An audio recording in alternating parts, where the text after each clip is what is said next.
check out a steamboat museum. I don't know if I'm getting the wheel, but there's a huge wheel. Cool. Hi, welcome to part 3. So in this one, this is probably the sleeping highlight of my entire trip. For as much as I love baseball, I was not expecting this experience to be what it was. Today, we're talking about the Steamboat Museum in downtown Kansas City, Missouri. Now, if you would have told me when I was going to go on this trip that I would get a lot out of a museum about a steamboat that was wrecked in a river and they saved a bunch of stuff from it, I probably would have been like, oh, that sounds kind of interesting, but like, what's your point? What's special about this museum?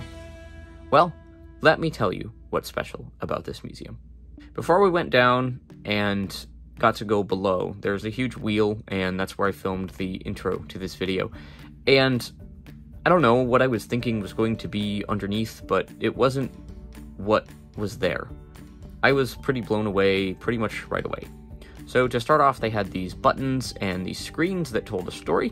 So they have a speaker here and a TV in the different stations as you go through them, kind of tell the story of the White Arabia, is the name of this steamboat that was wrecked in the Missouri River by a walnut tree of all things.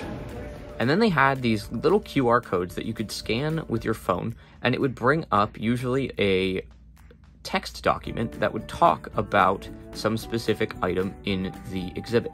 And I have an example of that to show you. What they have here is they've got these QR codes, and you scan them, learning about the way that they would make the boats watertight. And then you get into the actual part of the museum that shows the pieces of the boat.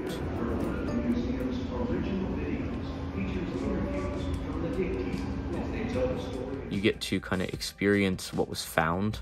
And as you walk through the different parts of the museum, there's so many different artifacts because this was a boat that was full of settlers for the American West. And so you have everything from clothing and, barrels and keys and, hats, lots of hats, guns, all sorts of things that people would have needed to build homes. There was a lot of door hinges and doorknobs and wagon wheels and Look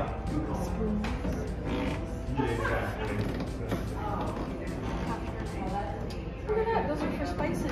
No. I think I'm actually just all these things that were, preparing a people for a new life, and having the chance to check that out was really neat. And we were walking through, and then something happened that I really didn't expect. Here's a leather hide. Gotta give a shout out to Matt, who is from the family, and just talked to us about video production and accessibility and certain things. It's one of the most accessible museums I think I've ever been to, so I have to give a huge shout out to the Arabia Steamboat Museum here in Kansas City for that. Absolutely. I got the chance to talk with Matt. Matt is one of the grandchildren of the people that found and proceeded to excavate the boat. And Matt is also responsible for doing the video content for the Arabia Steamboat Museum. I'm going to put a link to their channel down below. Please go check it out because he does amazing work. And I had the chance to talk about accessibility a little bit with him, and he was gracious enough to go back into what they call their preservation lab, which is exactly what it sounds like. They're actually still preserving artifacts from the Arabia, and doing so like as visitors are in the museum. And so Matt went back and gave the two ladies a heads up. I apologize, I don't remember their names off the top of my head, but to both of you, thank you so much, and I'll get to why. Because they took probably 20 minutes, a half hour, and let me touch things, and not just touch things, but touch things that they were actively working on or had in the lab that they were preserving. So I got to check out a bed key and some boots. One was in a state that wasn't preserved at all, and it was like this dry, like really, crusty boot that had been just destroyed by the silt, and you could feel the texture of this ruined boot. And then the second one, they had done this insane treatment that literally takes months to preserve it, and they gave it a foot shape again. And so getting to see the difference and feel the difference of those was really neat. And the one that you handled before. Yeah. Does that one still need to be restitched, or is it? There's nothing we can do for That is that our one. Sure. before example. Before, Yeah. okay. So when it fully sets like this, there's nothing we can do, even if we went through the entire preservation process with it. Okay. Sure. feels a little interesting, doesn't it? That's pretty wild. I hope my boots never get to whoa. that point. It's Right? mummified. Like, I don't think you could possibly fix that. No. But it has been preserved. Oh, okay. Wow. So Oh, wow. A good little touch. That's crazy. So do you, when you set them to preserve, is there a point at which you have to put, do you put like filling underneath to keep it filled out as it continues to condition, or how do you get it to be foot shaped? We do that when it goes into the freeze dryer. Okay. Yeah, because when it's in the preservative, it is wet the whole time. Sure. So when you put it in the freeze dryer, it does get padded out to maintain the shape. Sure. That is such a difference. These are high boots. about mid-shin, Sure. possibly higher. That's about a size 7 or 1 size 9. Okay. That's Pretty what cool. we range. Sure. Yeah. It's pretty It's wild. They are my style. There you go. If you're interested. There was a bed key, which is something that the fire department would have had, so they could take apart your bed if your house was on fire, because you can replace and build a house out of trees. You can't replace a bed very easily in the frontier. So these bed keys were actually pretty important, and that was really neat to check out. So again, I want to give a shout out to Matt, and I want to give a shout out to the ladies from the Preservation Lab for their dedication to making my experience accessible, because to be honest, this was the most accessible museum that I've ever been to.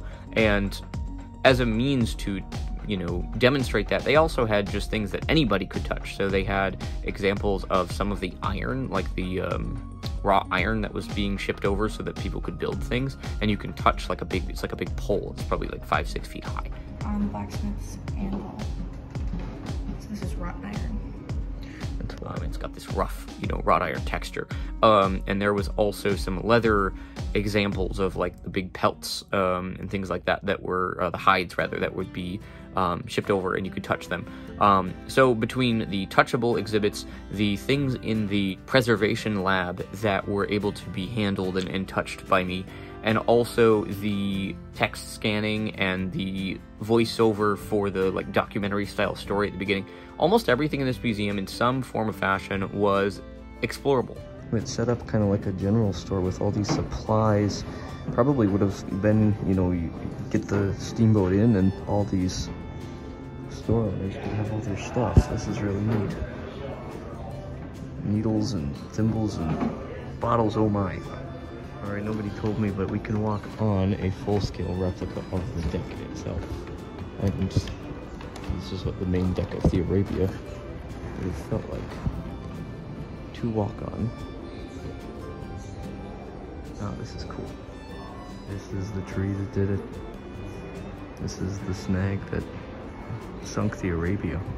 We're on still on the deck, and this is crazy. Wow. So this guy built an entire model of the Arabia. Whoa! I think it's gnarly. Oh, that's really cool though. What? It's just nice because it's like, you can look at pictures and have like a general idea. Whoa. Stand somewhere that looks like the size of it, and then have the mini model in front of you too.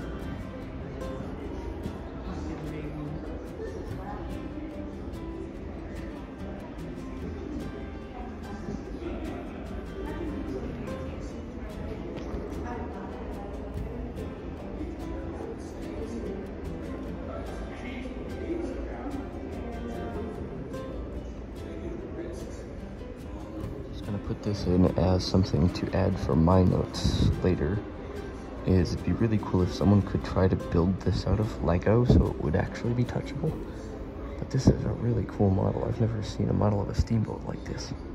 And it was an amazing experience to actually be included in the exploration of a museum. A lot of times accessibility in a museum comes as an afterthought. Oh no, we need to make something for blind people. Let's make a model, or let's make an idea for what this thing would be like. And I've got some feedback in terms of more accessibility this museum could do, but they have such a solid foothold, and Matt was so receptive to me being there as a visually impaired person and wanting to explore. And so again, huge shout out to Matt, huge shout out to the Preservation Lab and all of the staff at the Steamboat Museum. this was hands down, I think, my favorite museum I have ever been to. So big props to the Steamboat Museum of downtown Kansas City. This has to have been one of the most accessible museums I've ever been to, so I want to give a shout out to Matt and to the two ladies, I'm sorry I didn't get named, down in the preservation lab, who let me touch a whole bunch of stuff. We're gonna go check out the gift shop and things, but this was a well worth it, very cool museum here in Kansas City. Wow.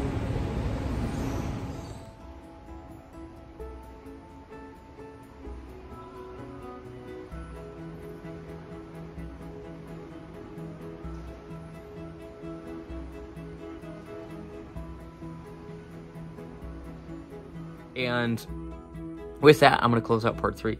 And thank you for checking this one out. Again, I've got links to the museum's channel in the description. Please go give them some love because they do a fantastic job. If this is a project, or rather a place that interests you, please go visit. I definitely recommend it. So thank you for checking this one out. We'll see you in the next one. And if you have any questions, comments, ideas, or anything like that, please leave them in the comments down below. And until the next one, peace.